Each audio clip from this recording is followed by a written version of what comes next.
base de um cavalo de lida tem também a base de uma boa doma, uma boa rédea, né?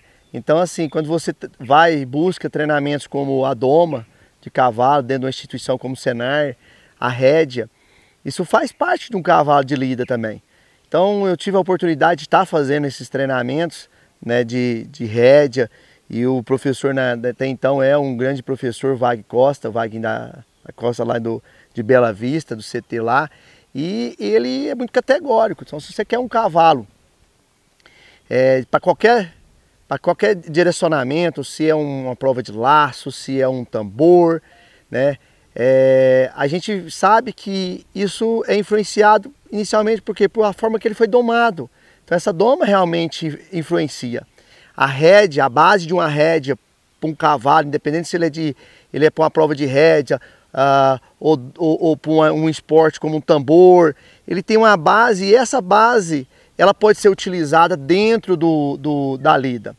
Por que eu falo? Porque vendo no ponto meu, como eu também sentindo vaqueiro, eu cheguei e eu via que a base dos meninos da lida do campo era usar aquele cavalo, basicamente achava que o cavalo era todo condicionado só à base da própria rédea, o mexer com a rédea. E a gente não tem, né, aquela noção que o corpo seu conversa com os animais, a sua perna dá muita mobilidade no corpo do animal. Então, por que não pegar coisas boas como uma rédea, um exercício que o pessoal ensina e começar a condicionar e ver como utilizar, talvez até algumas manobras que a turma da rédea usa na lida. Aí eu tentei ver em que, por exemplo, eu tenho não com a mesma, as pessoas talvez confundem, não é a mesma velocidade, eu não vou ter talvez uma parada, um esbarro, um spinning igual talvez numa competição de rédea. Mas eu via que eu precisava de um cavalo que sabia parar, um cavalo que sabe recuar, um cavalo que sabe ladear, um cavalo que sabe tirar, sabe realmente fazer um spinning, saber tirar, fazer um recuo, tirar uma garupa. Porque eu tenho coisas como um laço de campo, o laçar um animal no campo não é da mesma forma de laçar na pista. Então ele exige algumas outras coisas, mas inicialmente eu tenho que ter um cavalo que me obedeça e uma pessoa que sabe pedir da forma correta. Então eu tenho um laço, mas não é um laço correndo, é um laço que eu tenho que ter cautela, porque eu sei que no campo, quando eu chego nos bovinos e pego o laço, se eu começar a rodar muito, esse animal assusta e sai de perto de mim. Eu sei que eu não vou sair correndo num pasto atrás de um boi, porque eu tenho o risco desse cavalo pisar no buraco de tatu e capotar e me machucar. Então, existe, da mesma forma que um cavalo bem domado e que tem uma base de rédea, ele é direcionado para um tambor, para uma competição de rédea, ou para um salto, ou alguma coisa nesse sentido, eu tenho que ter um cavalo direcionado para a lida. Então eu vi várias manobras que o vaqueiro executa no campo que a gente poderia virar um padrão, que as pessoas podem utilizar, na grande maioria, na lida dos animais. Então você quer fazer uma apartação, você quer tirar um animal do meio do outro, tem uma vaca morjando, são vacas amorjando no meio de um lote para levar para parir, né? Então você tem que ter um cavalo que te dá condição de pedir, você tem que ter outro colaborador, outro vaqueiro lá na porteira que sabe ter um cavalo movimentando da forma correta. Eu vejo pessoas que pegam laço e vai laçar, o cavalo fica agitado, a pessoa começa a bater nele por não entender que o cavalo não foi ensinado, não foi condicionado e também não está entendendo o que o vaqueiro está pedindo. Então, eu falo que 99% das brigas existentes entre o homem e o animal é por falta realmente da pessoa não entender que do outro lado não é um ser humano. É um cavalo que tem uma necessidade diferente, é um boi que tem necessidade diferente. Fui em busca. Nós acabei conhecendo várias pessoas, nós acabamos criando um treinamento, né, chamado Lida Racional de Bovino de Corte com equídeos dentro da instituição Senar, com todo apoio.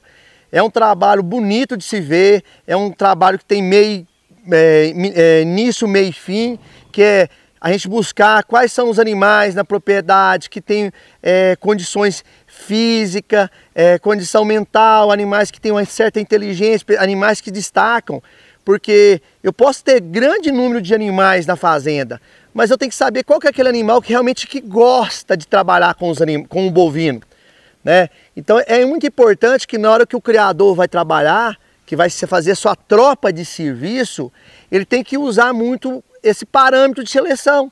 Eu tenho um cavalo que tem uma estrutura física que suporta, que dá conta do trabalho, não que eu vou pôr o meu cavalo ao extremo, não. Um cavalo de lida é igual um cavalo de competição, tem que ser zelado, tem que ter comida boa, tem que ter boa escovação, tem que saber limpar, vermifugar, tudo isso.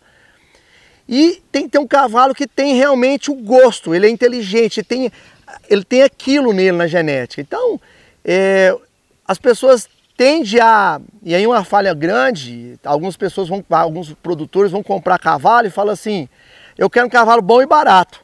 Né? A mesma coisa da pessoa querer beber um refrigerante aí, top, pagando um preço de um refrigerante de marca bem inferior, o gosto é diferente. E cavalo também é isso, né? Quando você trabalha com raça, você trabalha com melhoramento genético, você também trabalha com isso. Você trabalha com animais mais inteligentes para algo, né, outros que desempenham funções melhor em outro esporte. Então, assim, cabe ao produtor entender, saber escolher o melhor animal, dar condição para esse animal de se desenvolver, levar um treinamento correto para esse animal, juntamente com as pessoas envolvidas, né, e dessa forma você vai buscar a melhor eficiência do seu cavalo. Você vai buscar um bem-estar para o seu cavalo, você vai criar uma harmonia entre cavalo, cavaleiro, no caso bovino na lida. Então a gente acabava que não olhava isso. Eu sinto algumas dificuldades, coisas simples, né, que é um simples... Qual que seria a melhor forma de escovar, limpar o cavalo seu antes de montar? Qual seria a melhor sela? Qual seria a forma qual seria a melhor espora para você utilizar? Qual que seria a embocadura correta para você estar trabalhando com aquele animal? Se é um animal que está iniciando, um animal que está do meio para o fim, um animal que já está bem condicionado. Tem tantas perguntas que podem ser feitas dentro do cavalo de lida, que tem hora que a gente não para, deixa cada um fazer do jeito dele. E a partir do momento que cada um faz do jeito dele, que aprendeu, eu tenho várias coisas, várias formas de limpar, várias formas de agir. Tem fazendas que lavam o cavalo depois que termina o serviço, outros que não lavam, uns que escovam antes, outros que permitem o uso de uma espora, outros que não gostam porque talvez não sabe a função. Eu falo muito que como uma espora, uma embocadura, tem a mesma função, ela é um instrumento. Mas na mão de quem não tem conhecimento, vira uma ferramenta que pode realmente levar a uma lesão, a machucar o animal, uma agressão. Então, gostaria muito de convidar você a entender muito sobre como funciona o cavalo de lida na pecuária de corte.